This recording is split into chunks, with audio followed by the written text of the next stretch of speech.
যখন আমরা ভিডিও বানাইছি তখন ফেসবুকে মনিটাইজেশন ছিল না, একেবারেই কোনো কিছু করার জায়গা না থাকে তাহলে হয়তো রাজনীতিতে যাবো আর কি। আমার পাগলামি এগুলো করতেই ভালো লাগে, আমি আমাকে আমার মতো করে দেখাতে চাই। আমি যখন এগুলো বলে ভাইরাল হয়েছি বা আমি যখন এই ধরনের ইন্টারভিউ দিছি তখন কাফির জন্ম হয়নি।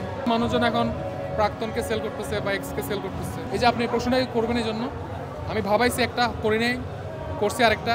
এই যে আপনার মাথায় এখন এই প্রশ্নগুলো ঘুরতেছে,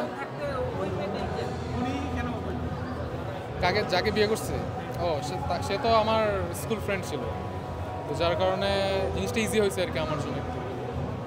একটা থাকে না পরিচিত ছিল, আগের একটা বন্ধুত্ব ছিল, ওই জায়গা থেকে জিনিসটা ইজি হয়েছে। আমি যখন এগুলো বলে ভাইরাল হয়েছি বা আমি যখন এই ধরনের ইন্টারভিউ দিছি তখন কাফির জন্ম হয়নি, বুঝছেন। সে অনেক পরে আসছে এগুলো বলছে। সো এটাই, যখন আমার ব্যাপারটা ঘটছে তখন মনে হয় না যে ওই ধরনের কোনো কন্টেন্ট ক্রিয়েটর ছিল যার এই ধরনের সমস্যা। পরে না মানুষজন এখন প্রাক্তনকে সেল করতেছে বা এক্সকে সেল করতেছে, এই ব্যাপারটা আসছে। না আসলে আমার ভালো বন্ধু, আমার অনেক ফেভারিট কন্টেন্ট ক্রিয়েটর। না ভালো তো, ভালো। পার্সোনালি কেমন, পার্সোনালি দেখাই হয় না, কথাই হয় না।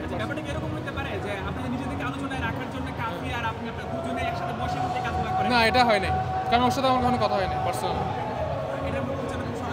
না না, এটা আমার মন চাইছে। আমি সোশ্যাল মিডিয়াতে অনেক কিছু দেখি যেটা অনেক বেশি যদি কথাবার্তা হয়, ওটা নিয়ে আলোচনা সমালোচনা হয়, তখন এটা নিয়ে বানাই। সো ওইটাই, ওই জায়গা থেকে। কিন্তু তার সাথে আমি কথাবার্তা বলে প্রি প্ল্যান্ড ব্যাপারটা এরকম না।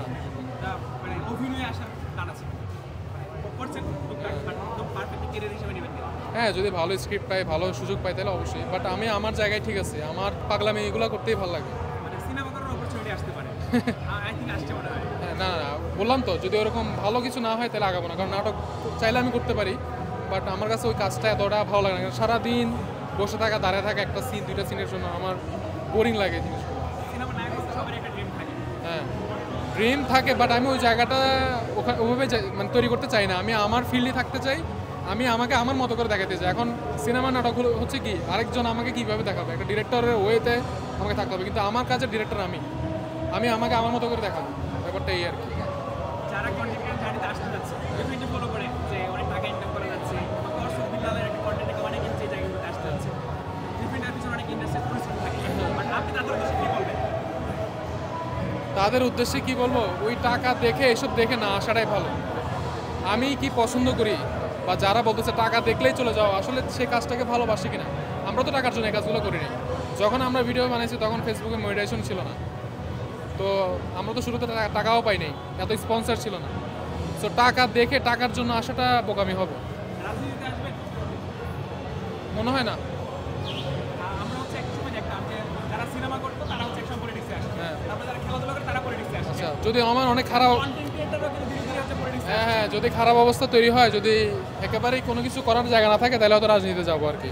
যারা রাজনীতি করে তাহলে তারা আসলে কোনো কিছু করার উপায় থাকে না, রাজনীতি আমার কাছে এটাই মনে হয়। ওইটা বলতেছি না, আমার ক্ষেত্রে বলতেছি, আমি তো একটা কিছু করতেছি, যদি এটাও না থাকে তখন হয়তো যাবো রাজনীতি করতে। এখন আপাতত দরকার নাই।